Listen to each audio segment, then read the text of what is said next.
Yes, we can start now. Yes, sir. Yes, sir. Om.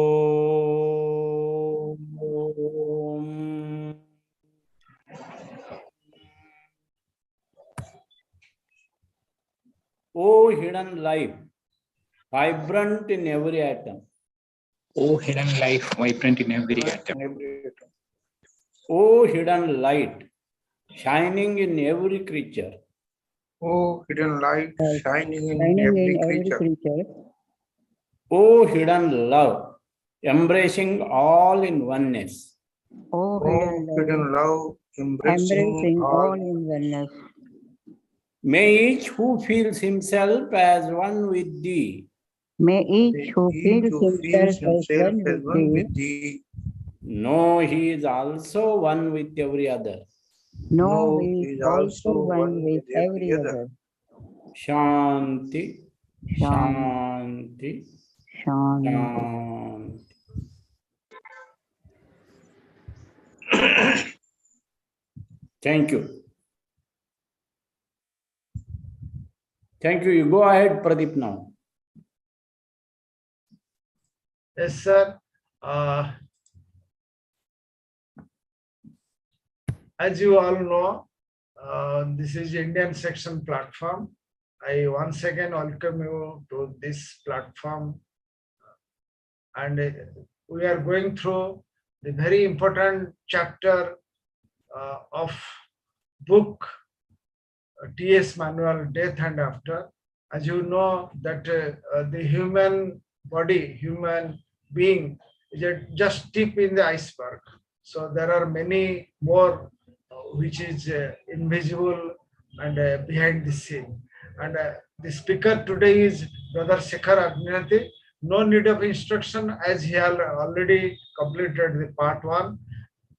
So he is going to present the subject, the part 2 today. Of course, it is not live, means he has given recorded version because of preoccupation of Brother Shekhar Agnihotri. As you know, he is a young, dynamic, and also national lecturer of Indian section, and working voluntarily with his family, that is Catalina and his daughter in Adyar TS campus. And as I am going to present the video recording of Shekhar Agnihotri, let me share his screen.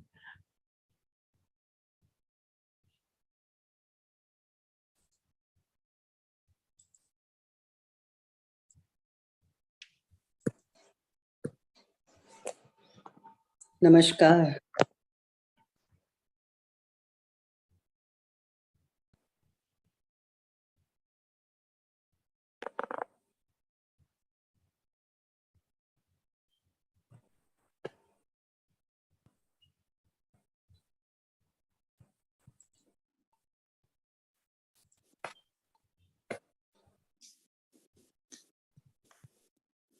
Good morning, everyone. Namaste. Namaste. And hearty greetings for the festival of Holi to all. And today, as you know, we are going to continue with the manual Death and After Part 2. And in the last session, we covered some of the aspects of the views of death, which are given in different religions, and the immortal, the conditionally immortal, and the perishable part of our constitution, which part remains forever, which can be made forever, and which perishes. Then in that, we also saw the fate of the physical body after the so-called death that we say. So what happens after the prana? The connection of prana with the physical body is cut off. What happens to the physical body? It is ever more alive than we can think of at the micro level. And why also is it recommended to decompose it or destroy it as soon as possible? And after that, the next garment, the next cloth for the body to be separated from our principles is the etheric double, also sometimes called the Linga Sharira. And after some hours of the death, it also gets decomposed, and it also depends on how the person has led his life. All these states after death depends absolutely on the way that the person has lived his life. And the journey cannot be otherwise, no matter what rituals one does or the loved one of the person of the deceased do after the death. The only thing that can help him or her are the good wishes, the loving thoughts of the people still in the body. And then after the etheric double is also decomposed, the prana is mixed, individual prana is mixed in the universal prana.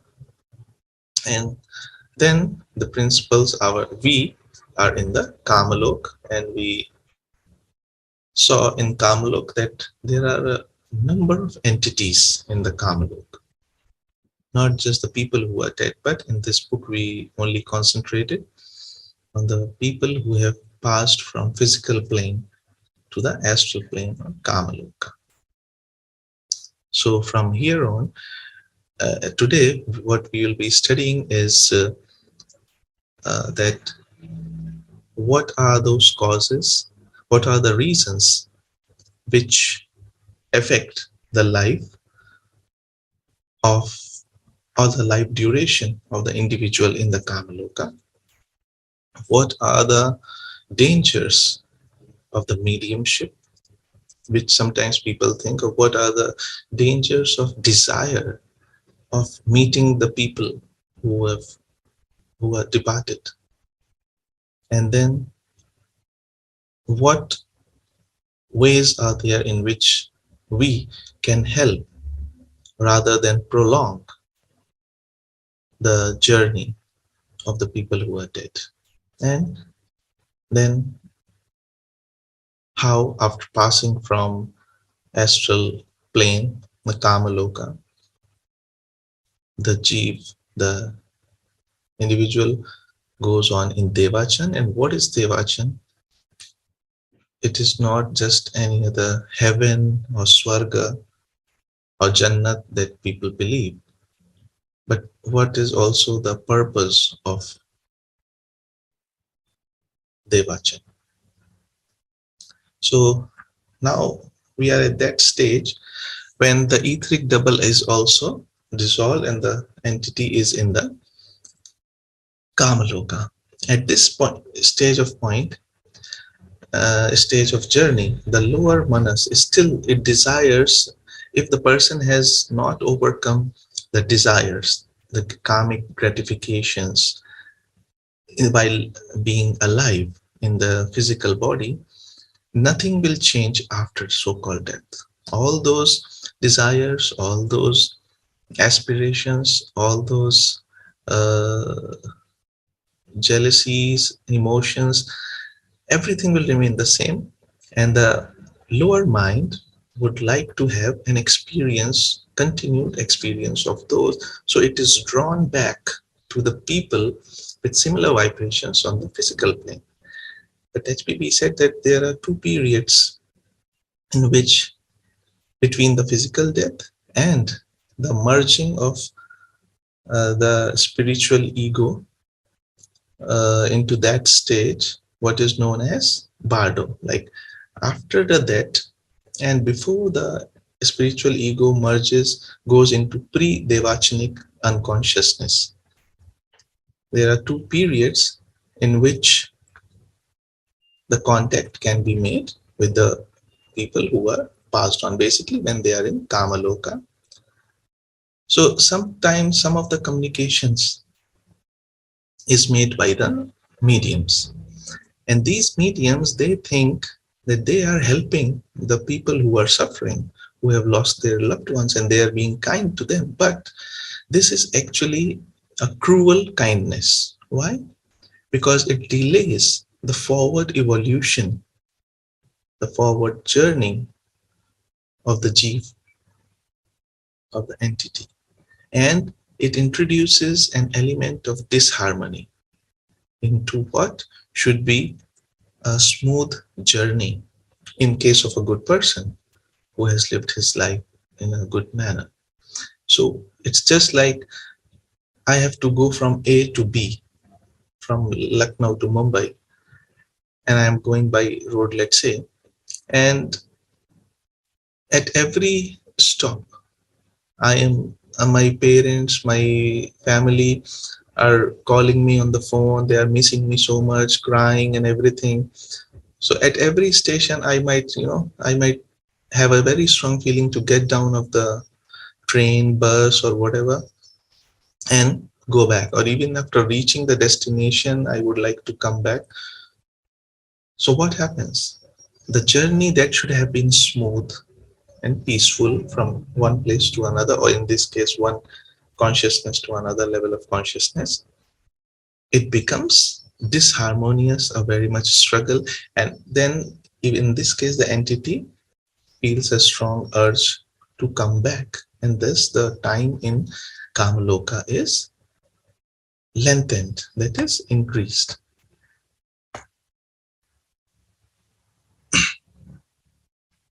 And people who have led an evil life, who have fulfilled and gratified and stimulated their animal instincts and passions, they remain for very long in the Kamaloka. And since they have very strong desire nature, passional nature, and now they don't have the physical body, so what is the natural consequence of that? They would like such bodies, or they would like such mediums who can fulfill all these desires for them. So these entities gather around the medium, the sensitive people, and prompt them, influence them to fulfill their own gratification. And these are among the more dangerous of the forces which people confront in their ignorance by thoughtlessness and curiousness, which should be avoided. And this brings us to the point of the communication with the dead. Now these people who have departed, whether they have departed in the form of suicide or killed by accident, they can communicate with those who are in physical plane, but much to their own injury. As said above, that the person who has lived his life in a good and innocent and relatively good life, relatively good moral life, will sleep happily till the life period is over. Because suppose the person is the lifespan of 80 years or 60 years, but by the way of suicide, he commits suicide at the age of 30, let's say. So still the remaining years, 50 years, he will sleep happily till the life period is over, but depends on what was the motive behind the suicide and what was the kind of life that the person was living if he left the body in a way of an accident. And therefore, these shades, there will come another word, shell and shades. Shade is explained of something that the kama manas, that is, when the desires are so strong and it has mingled with the lower mind, and at that time when the higher principles leave this lower principle, a certain amount of mind lower mind remain attached to the desire body. And then what is left? It has an intellectuality, and that is shades. So if such kind of shades are wandering in the astral plane, and if they are sinful and sensual, they wander about until their death hour comes, suicide or accident. And during this period, during this duration, they would like to come in contact with people, and as we said, to prompt them to fulfill their own desires. And they are the pishachas, the incubi and the succubi of medieval times, the demons of thirst, gluttony, lust, and avarice, also called elementaries of intensified craft, wickedness, and cruelty. And what do? Provoking their victims to horrid crimes and reveling in their commission. Now, in this light, if we try to look at some of the inhuman cruelties, which in our normal day or normal state of mind, we cannot imagine to do such things. People have done that in a fit of rage or in a fit of an impulse. So such invisible forces are also there, prompting their victims, that is, prompting their mediums to do such things. And then we say, even the person himself or herself thinks later that how could I do that? These invisible forces not only ruin their victims, but these are like psychic vampires. That is, they absorb the energy of these mediums for their own sake. And that's why these mediums and these people, if you see, their vitality goes less and less and less. And what happens to these forces? That when their time comes, the natural period of life comes, end of that, like say at 80 years was the time, they are carried out of the earth's aura into regions where for ages they face suffering, rather exquisite suffering, and end with entire destruction.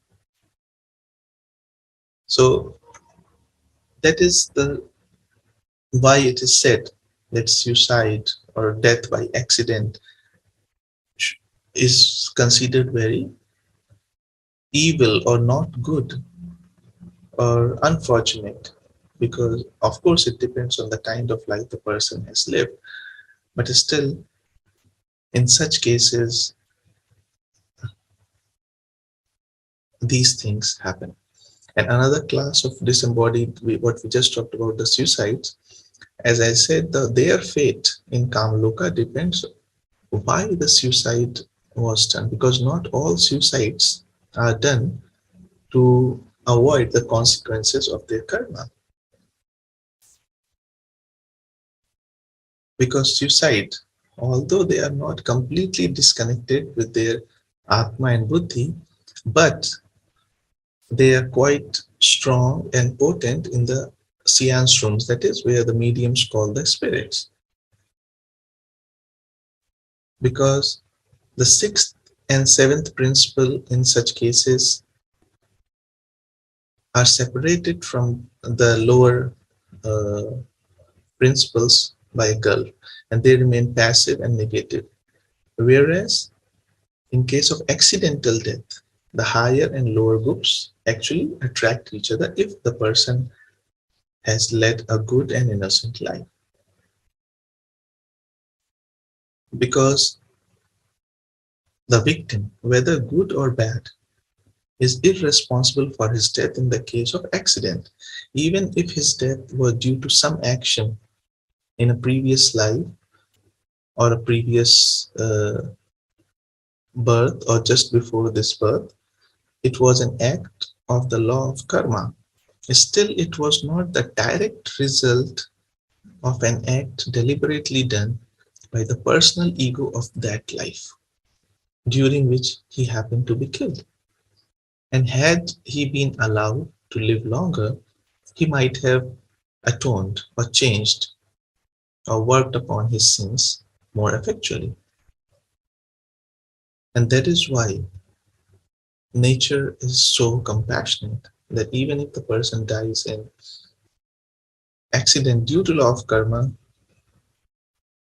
the whole nature gives him the benefit of doubt, as to say, and the Dhyani Chauhans who have no hand in the guidance of the living human ego protect the helpless victim when it is violently thrust out of its element into a new one, before it is matured and made fit for the ready for the next journey. And it has been very clear, we study again and again, that the cause of producing the new being and determining the nature of karma is Trishna, the tanha, thirst or desire for sentient existence. And the rule for stay in Kamaloka is that for the person who dies a natural death will remain from a few hours to several years within the Earth's attraction, that is Kamaloka. But exceptions are the cases of suicides and those who die a violent death in general. As I explained already with the example, if a person dies before his allotted life term,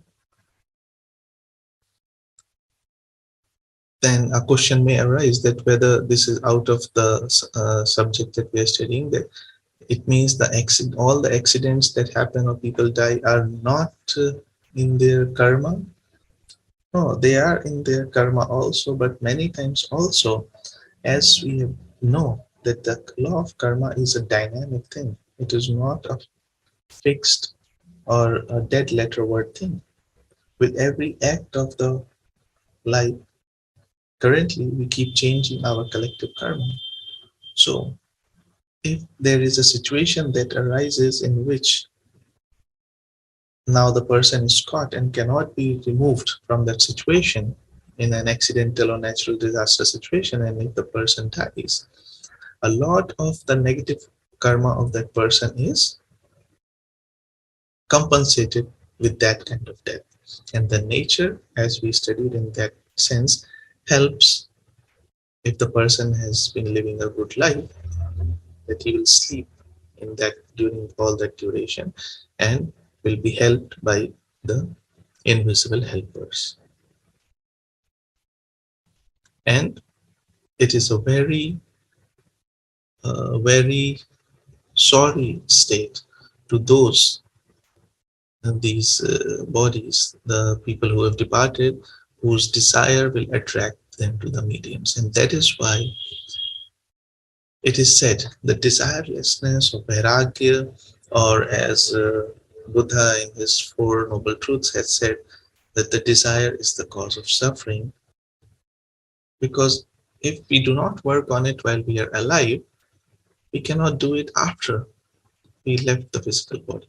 And if we have those desires, strong desires, even when we are leaving the physical body, we will get attracted to the mediums who think they are doing good, but what they are doing, that they are helping, they are causing these entities making a new set of bodies, skandhas, with far worse tendencies and passions than the one they lost. And all the future of this new body will be thus determined. And if the mediums and the spiritualists knew this, that what they think they are doing is not spirituality, in fact, it is the opposite of that. They are multiplying the causes of misery. They would certainly not do that. And yeah, I think this we already covered, that premature deaths brought on by, if the person has committed suicide to avoid the consequences of the actions, of course, the person has to face all the suffering. But if the person were to realize that after doing this, ending the physical body, nothing will change. All the desire nature, mental nature, suffering will remain the same. They wouldn't do that. But if the suicide is done in case of insanity, because motive is everything, and a person is punished, rather, if we can say, in a case of direct responsibility, never otherwise. Because in the victim's case, the natural hour of death was anticipated accidentally, while in that of suicide death, it is brought on voluntarily and with a full and deliberate knowledge of its immediate consequences. But therefore, a man or an individual who causes his death or commits suicide in a fit of temporary insanity, it means the person otherwise has led a good life, but due to some stress or something, he has lost completely, or he has become insane, to say. And in that, he does it, or forced by some invisible forces, nor it is considered separately. Thus, a man who causes his death in a fit of temporary insanity is not committing a crime or a sin in that sense, although to the great grief and often trouble for the life insurance companies, as it is, as we know. And nor is he left a prey to the temptations of the Kama Loka, but falls asleep like any other victim. So just saying the word suicide does not mean, does not fix the consequences. It depends entirely and wholly on the motive, on why something happened. And thus we see the population of Kamaloka is filled with peculiarly dangerous element by all the acts of violence, legal and illegal, which take the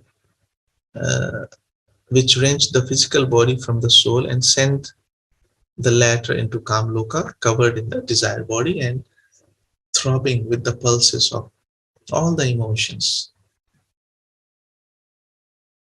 And now consider this, what Annie Besant says, that a murderer in the body is not a pleasant member of society, but a murderer suddenly expelled from the body is a far more dangerous entity. Why? Because society will protect itself against the first, but in its present state of ignorance, it is defenseless as against the second. Now, in this light, consider the case of capital punishment. That is, the person is giving the death penalty. We think that by ending the body, we are ending the crime. But imagine that if a person is in physical body, yes, it is a tedious procedure and many people won't like it to keep a criminal and keep feeding them in the prison or in the jails. But if we look at it from this point of view, when a criminal is given such consequences, now all the nature of that person is still there. And now in the first case, we can catch the person, but in the second case, we don't even know that where is that individual entity. And then in that case, that entity will become even more dangerous.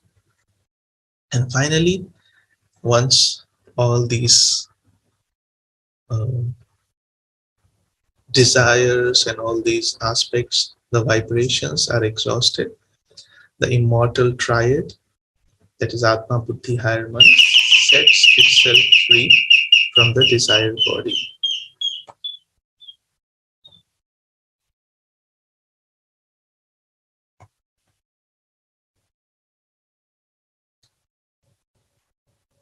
So now finally the Atma Buddhi and higher manas, the manas, it sets itself free from the desire body and passes out of Kamloka.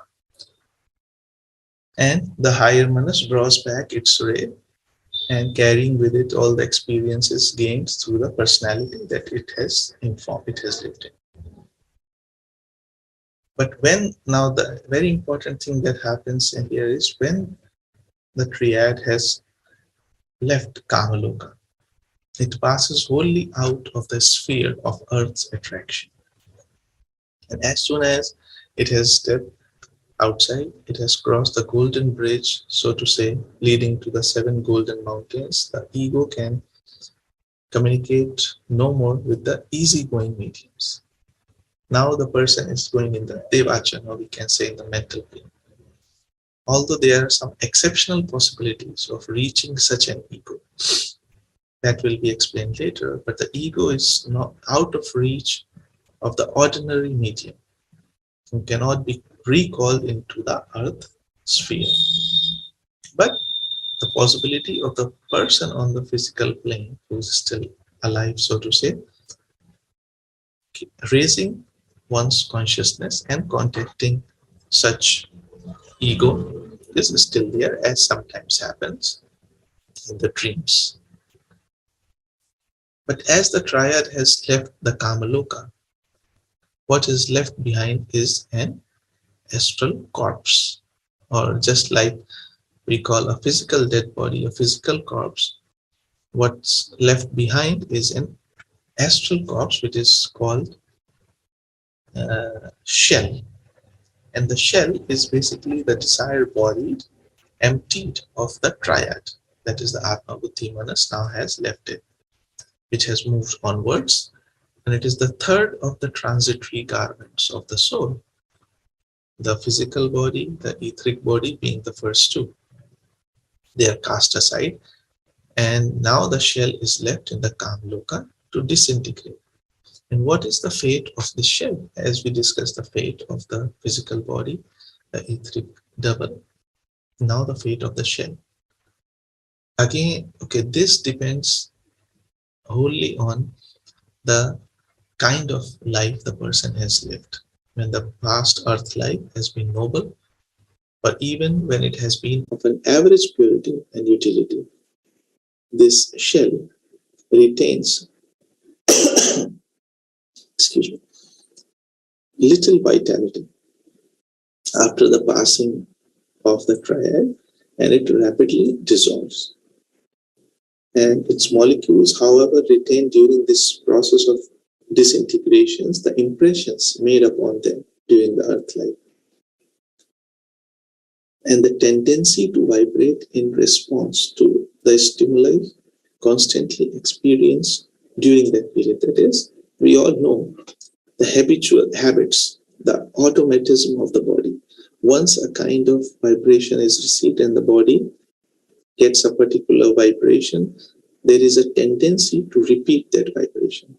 So throughout the life, whatever the kind of desires and again the kind of life the person has lived, the shell will have a tendency to repeat those habits, means to repeat those vibrations, and that's why it will get affected with such vibrations. From wherever it will get such vibrations, it will be attracted to that environment. And that's why the way of life that we have lived again and again, I think the purpose of studying this is not to know the truth about the invisible worlds, but I think there is one and only one conclusion that can be made, that the post-mortem life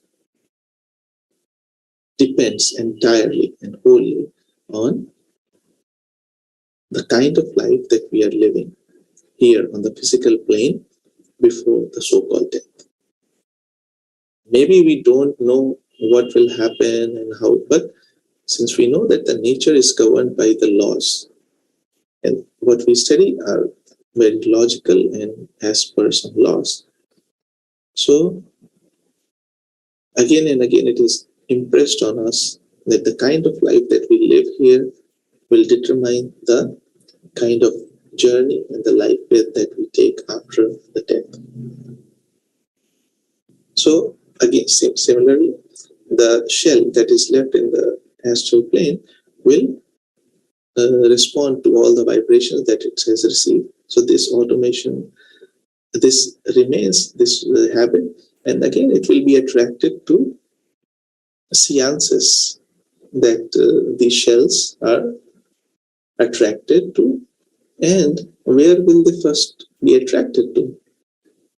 Of course, the friends and relatives, because they are remembering of this departed person with a lot of emotions, strong vibrations, or suffering or grief. So obviously this shell will get attracted towards them.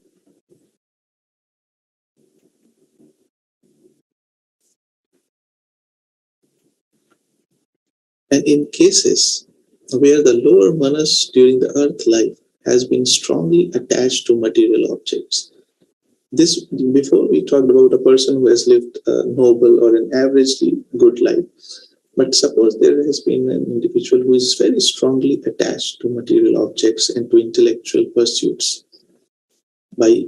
directed by self-seeking motive. Now, in such a shell, it acquires a very considerable amount of automatism of an intellectual character. And when the shell comes in a seance room,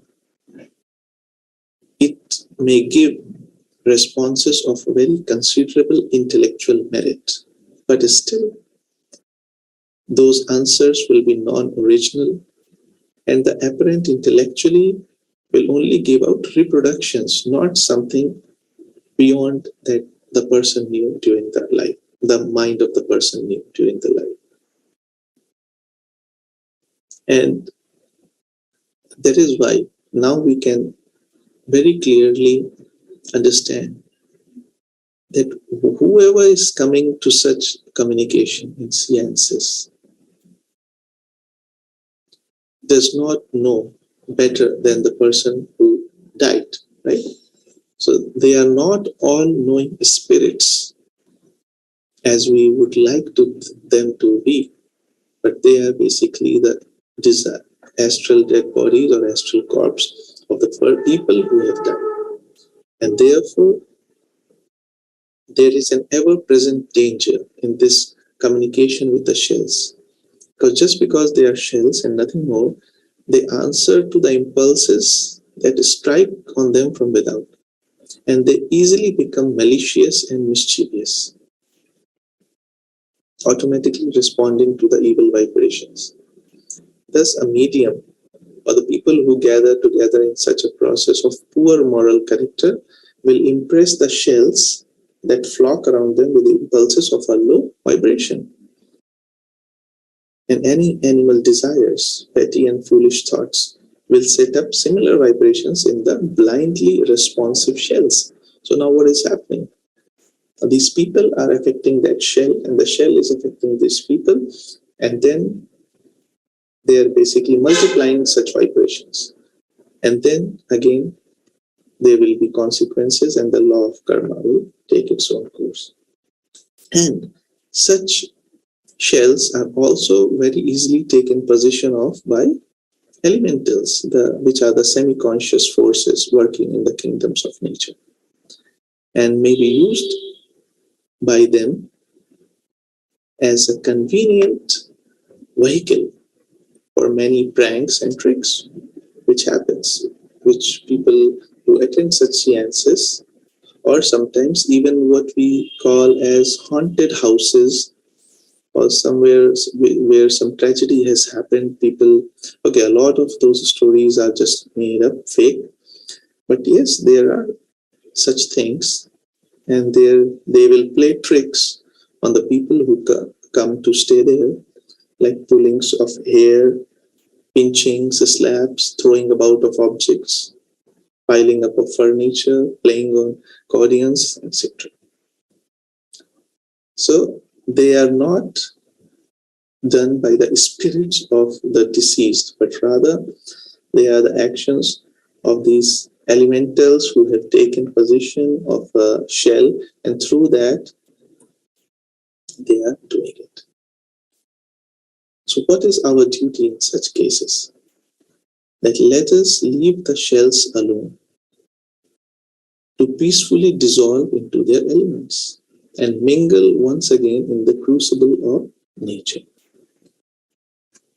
Similarly, in the same way as we did with the physical body, when the person dies, it is always recommended to cremate the physical body so that sooner we return the body to its elements, it's better for many purposes, not just invisible forces purposes, but also for hygienic purposes. Similarly, if we keep remembering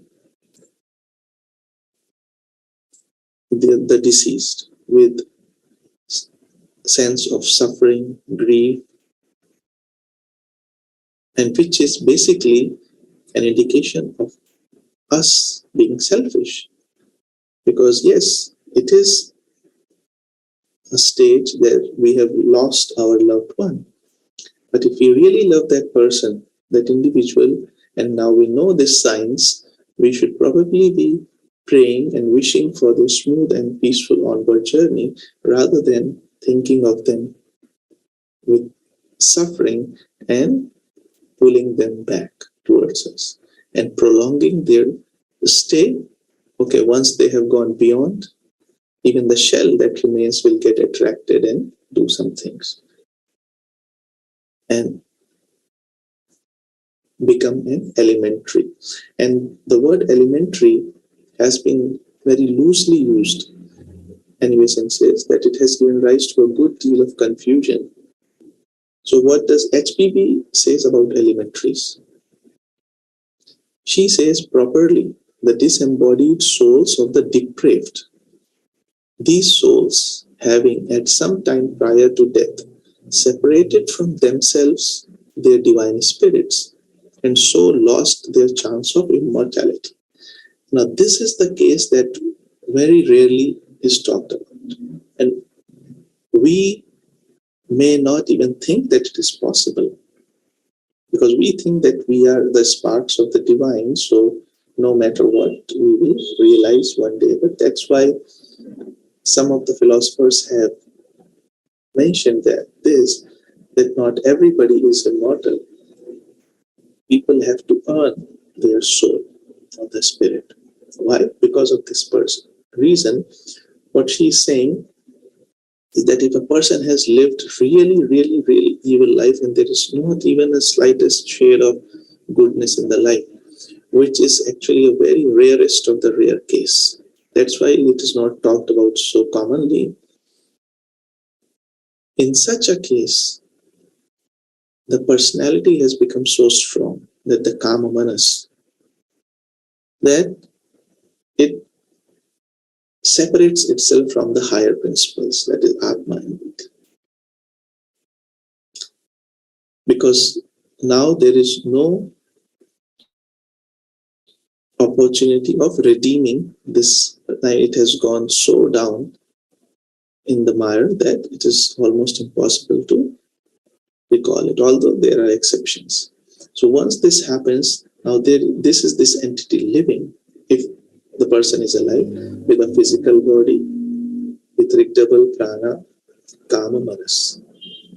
No sense of any divinity or even the seed of it anymore. And imagine what kind of actions that person would do. And once the person dies, still that is called an elementary. That's why she says the disembodied souls of the depraved. So they are wholly full of negative energy, and they can create a lot of damage and continue with their evil practices. But of course, the ultimate thing is, as mentioned before, they are sent to a state of consciousness, often called the eighth sphere, where they gradually disintegrate. And it is said that one page of the life of the Jivatma is torn, or it's a failure kind of thing. But anyway, Sen says, at the present stage of learning, it is thought best to apply the term to the spooks or phantoms of disembodied persons. That is, in general, to those whose temporary habitation is the Kamloka. So in the general term, the elementary can be the people who have died and reached in the Kamloka. Once their higher triad has left the astral body, they remain in the Kamarupic envelopes, and they are irresistibly drawn to the earth, to the vibrations of their own habits. I mean, what they have lived during the physical life. And that is why it happens. So if we see, this is also called the loss of the soul. And the root cause of it, if we want to see, is basically the kind of life that we have lived. And if the mind is full of desires and selfish desires, then gradually, and in fulfilling those desires, a person does not care how many people are getting hurt and how badly they are getting hurt. Gradually, that person is on the path of losing his or her soul. So we should not take it for granted that we are like that, and no matter how bad we do, we can always come back. Secondly, the word elementary is very often used to describe the lower manas in its garment, the desire body. The same thing in a different way she's speaking, but not broken away from the higher principles, but also not yet absorbed into its parent, that is the higher manas. Such elementaries may be in any stage of progress, harmless or mischievous. And some writers again use the elementary as a synonym for a shell, and so cause increased confusion. So any Besant wants to clarify here that the word elementary should at least be restricted to the desire body plus lower manas. Whether the lower manas be disentangling itself from the desire elements in order that it may be reabsorbed into its source or separated from the higher ego, and therefore on the road to destruction. So at any stage of this journey, because after this is also one thing that we don't read very often, that the manas is only a dual principle as long as the person is alive in this physical body. Once that the death happens, the struggle that happens is between buddhi manas and the kama manas, because the manas principle in general is one. The duality is only in the human body, in the human existence. So after the death, this struggle happens. The higher elements want to pull it upwards and the desire elements want to pull it downwards. And again, the kind of life that a person has lived will depend whether the desire nature is strong or the buddhic nature is strong.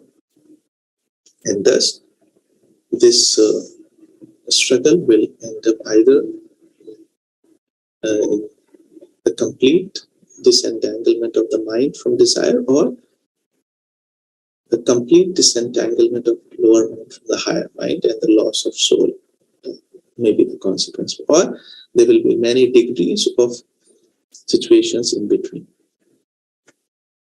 Okay. Now after this, the entity now comes in the Devachan. Now Devachan is something, again, there are various conceptions presented by the esoteric philosophy, and there are few perhaps which any Besant says which the Western mind has found more difficulty in grasping. And one of them is Devachan or Devasthan or Deva land or the land of the gods. And one of the chief difficulties that has arisen from the free use of the words illusion, dream state, and other similar terms denoting the Devachanic consciousness, a general sense of unreality, having thus come to pervade the whole conception of Devachan.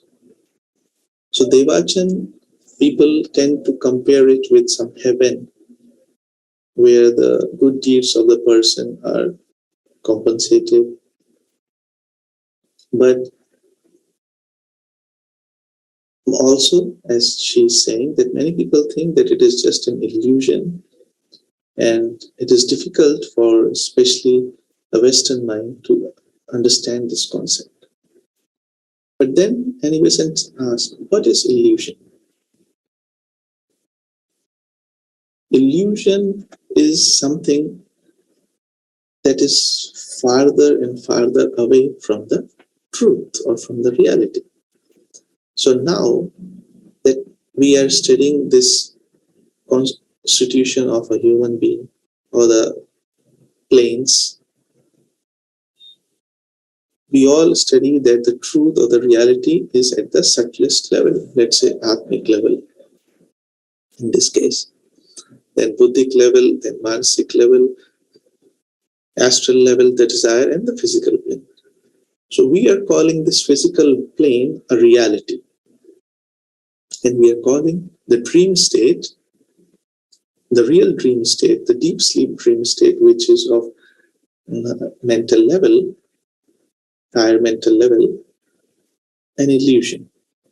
But if we look at it from the esoteric point of view, esoteric philosophical point of view, what is more real?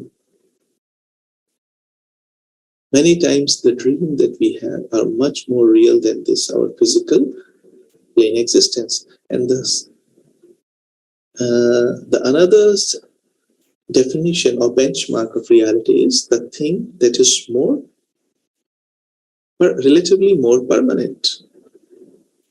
So we live here in this body for as many years, 70, 80, or let's say 100 years. But we live in Devachan for much, much more longer time than that, hundreds of years. And again, the mind is permanent as compared with the transitory physical world. Because what we say mind is only a clumsy name for the thinker in us. And the true and conscious entity, the inner human that was, is, and will be, and for whom the hour shall never strike. So the less deeply this inner entity is plunged into matter, the less unreal is his life. And when he has shaken off the garments that he wore while taking birth, physical, ethereal, and passional bodies, then he is nearer to the soul of things as he was before. And through the veils of illusion, still dim, his vision, they are far thinner now. So now the level of illusion is less and less and less when the person has left the astral body and is in Devachan. So this state of being, much more free, less illusory life, which is without the body, disembodied, is comparatively speaking his normal state. And out of this normal state, the entity plunge into the matter, going round and round and round again in the cycle of birth and death, learning from those experiences. And that is why the whole purpose of this round and round, going around again and again in birth and death, is to understand what is illusion and what is reality, and what are our definitions of these words.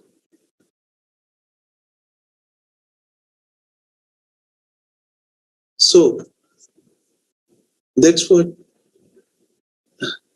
she quotes a scripture. I'm not going into detail into that, but she says there is the question that arises that why in this case should we call the reality sleep and the phantasm waking?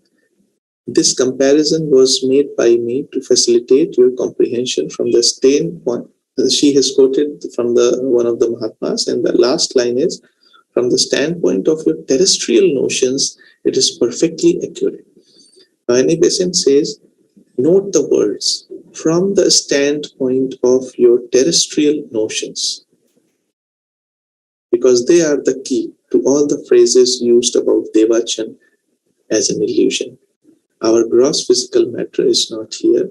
The limitations imposed by it are not there. The mind is in its own realm, where to will is to create, and where to think is to see. And so when the master was asked that would it not be better to say that death is nothing but a birth for a new life, or still better going back to eternity, he answered, this is how it really is, and I have nothing to say against such a way of putting it. So death basically is going towards eternity. It is not the end of life, but rather it is the beginning of a journey towards eternity. And the fear, the dread of materializing mental and spiritual conceptions has always been very strong among the philosophers and oral teachers of the Far East.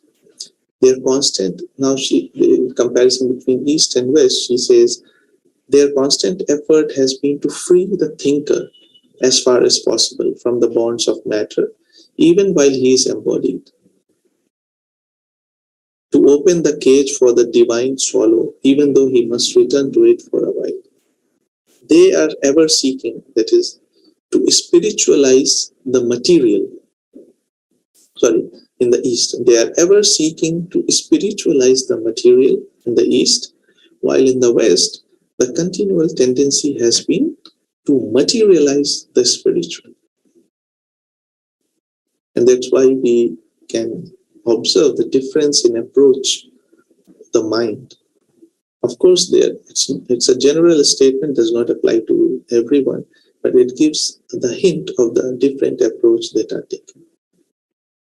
And coming back to Devachan, there are different concepts of heaven in different religions that in heaven, and if we look at those heavens, it is nothing else but a copy of the physical plane, the pleasures of the physical plane. If we look at the heavens of all the religions. So instead of that, Devachan is something more, something very important in the evolutionary process of the individual. And here, Besant gives a hint about the evolutionary journey of the individual, that before he commences on a new pilgrimage, that is for a new birth,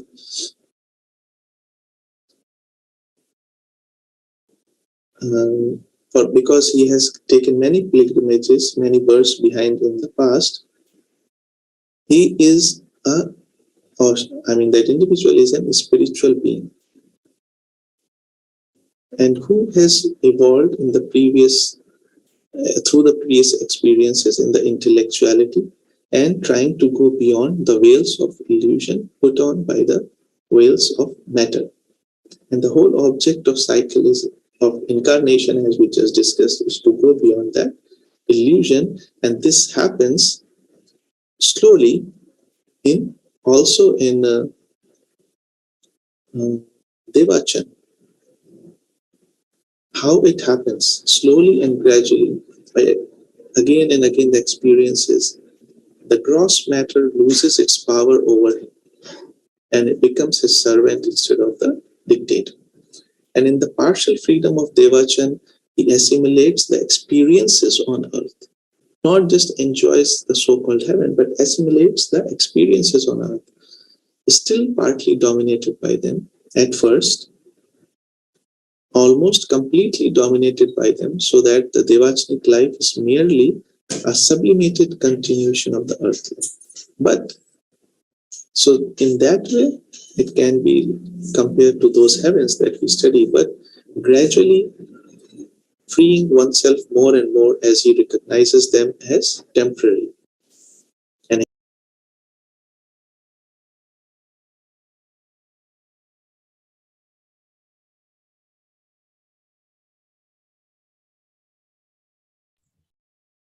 thank you, brothers and sisters. As I have told you that it is a video recording of Brother Shekhar Agnihotri. So, there shall not be any question answer session after this program. So my request is those who have questions to ask Brother Shekhar Agnihotri ji, so they can write it down in a chat box, or they can keep it ready for 27th. At the same time, we will meet 10:30 to have further study and discussion of this very important book. And if any senior members who are present here, if they require to ask anything, means to add anything, they are welcome to add.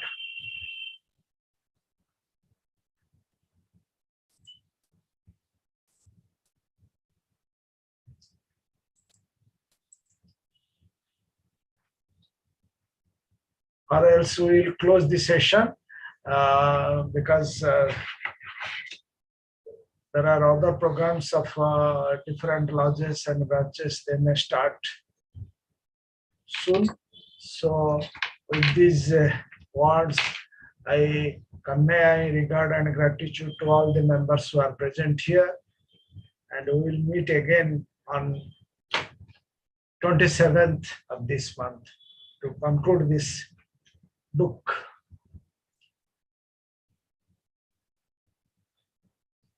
Sir, anything you like to add, sir? No, thank you. Okay. Welcome, sir. Thank you. I will close now. Okay, sir.